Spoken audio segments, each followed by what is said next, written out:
राम राम दोस्तों। आज हम इस कहानी में जानेंगे कि कैसे अगर आप किसी ज्ञानी विद्वान के अच्छे मित्र भी होते हैं तो उस ज़्यादा ज्ञानी और विद्वान मित्र की मित्रता भी कैसे आपको फंसा सकती है। एक समय की बात है, रामू बहुत ही अच्छा व्यापारी था।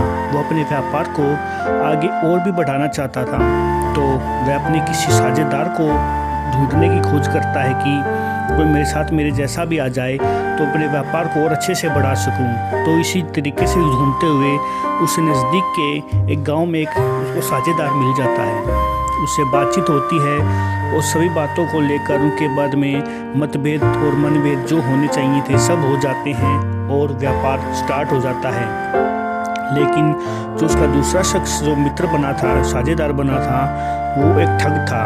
थोड़े दिन तक जितना मुनाफा होता था वो उस मुनाफे को लेकर चंपत हो जाता था। और उसका एक दोस्त था जो सन्यासी हो चुका था और वह उस मित्र को जानता भी था जिससे उससे साझेदारी हुई थी, लेकिन फिर भी वह अपनी अभानता और अज्ञान के चक्कर में कहता है कि मैं किसी की निंदा नहीं करूँगा। वो उसके बारे में कुछ नहीं बताता और कुछ समय के बाद वो सारा माल लेकर वो उसका जो साझेदार था लेकर चंपत हो जाता है और वह बेचारा दुखी हो जाता है और सोचता है कि अब मैं क्या करूं, वो तो मेरा सारा माल और पैसा मुनाफा सब लेकर चला गया।